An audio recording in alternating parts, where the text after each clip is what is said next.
Mr. President, ensuring that America's kids have access to quality medical care is among my top priorities in the Senate.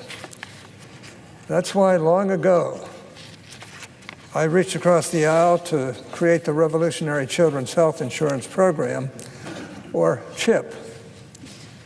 I'm proud to call CHIP my own. Teddy Kennedy, to get this bill passed, and I faced an uphill battle to get this bill passed. But we were willing to take the heat because we knew it was the right thing to do. And he came on board shortly after I filed this bill, and I have never regretted it. For more than 20 years, CHIP has served as a literal lifeline for millions of children whose families could not otherwise afford health insurance.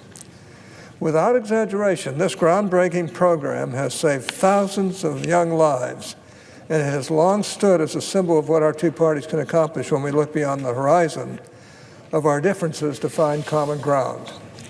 Sadly, in today's Washington, the bipartisan spirit that breathed life into CHIP has been all but snuffed out.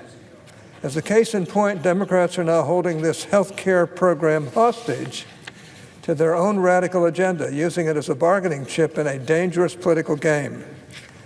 After months of hard work and good faith negotiation, progressives have effectively walked away from a once-in-a-generation deal to extend CHIP for 6 years, the longest extension in the program's history, and something I would like to do. And unless Republicans cave to their unreasonable demands, the federal government will remain shut down for who knows how long. Rather than holding CHIP for ransom, I implore my friends on the left to work with us not only to reauthorize this beloved program, but also to approve a federal funding package so that we can get the government back up and running. Contrary to what the senator from Ohio asserted just a few moments ago, Republicans have been working diligently this whole past year to get CHIP across the finish line. We did not let CHIP funding lapse, but worked continually to make sure that there were sufficient funds for the program even after the fiscal year. Under no circumstances was I ever going to let CHIP expire without taking care of it. That's why Senator Wyden and I engaged in a bipartisan process following regular order back in the summer.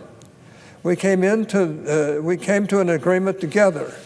We reported a CHIP bill out of committee on a voice vote, with plenty of time to pass it through both chambers. And since that time, I have worked with leaders to ensure that the program was sufficiently funded in the short term until we could bring up and pass our long-term extension. So, Mr. President, the idea that we would have let funding lapse is absurd, and the senator from Ohio knows it. Moreover, the accusation that Republicans have ignored CHIP is false on its face. Give me a break. Our work is on the record, and anyone who tells you otherwise is either severely misinformed or playing political games, something that's not unusual around here, especially now. Speaking of political games, Democrats are now saying that both CHIP and DACA are a package deal, and there's no fixing one without the other. Sounds like real support, doesn't it?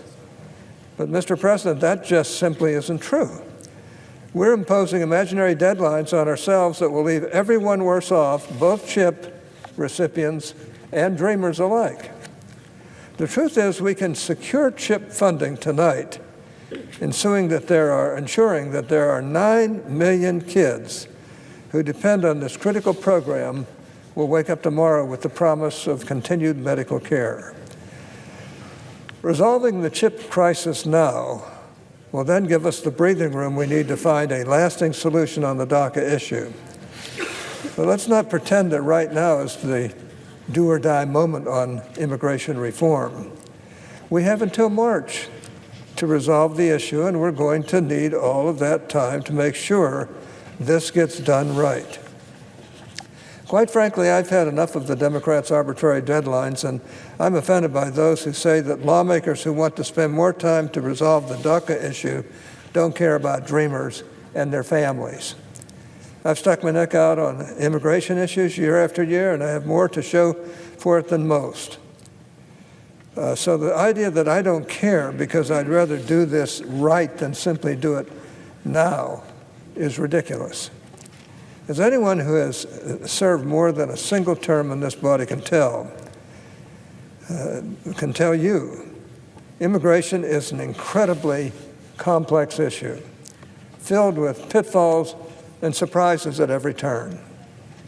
An issue of this sensitivity needs to be negotiated in good faith, not in the middle of a government shutdown with a gun to our heads.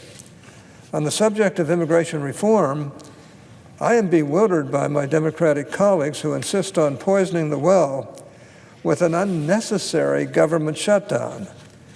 There is no reason for my colleagues to pit their righteous crusade on immigration against their righteous crusade for CHIP. This is simply a matter of priorities. And as it turns out, the American people agree with me. In fact, a CNN poll released on Friday showed that a majority of Americans feel that funding the government is more important than funding an immediate solution to the DACA program. And we were extremely close to doing exactly what the American people wanted. Bipartisan majorities in both the House and the Senate supported a non-controversial bill to keep the government funded. But Democrats filibustered this bill, voting instead to shut down the government and block funding for CHIP. They own this mess. But now we need to work together to clean it up. And we won't make any progress by continuing to invent imaginary deadlines. Mr. President, now is not the time for political brinksmanship, but for responsible governance. Millions are depending on us to do the right thing, and we cannot let them down. So let's get this right and done, and let's get it done right.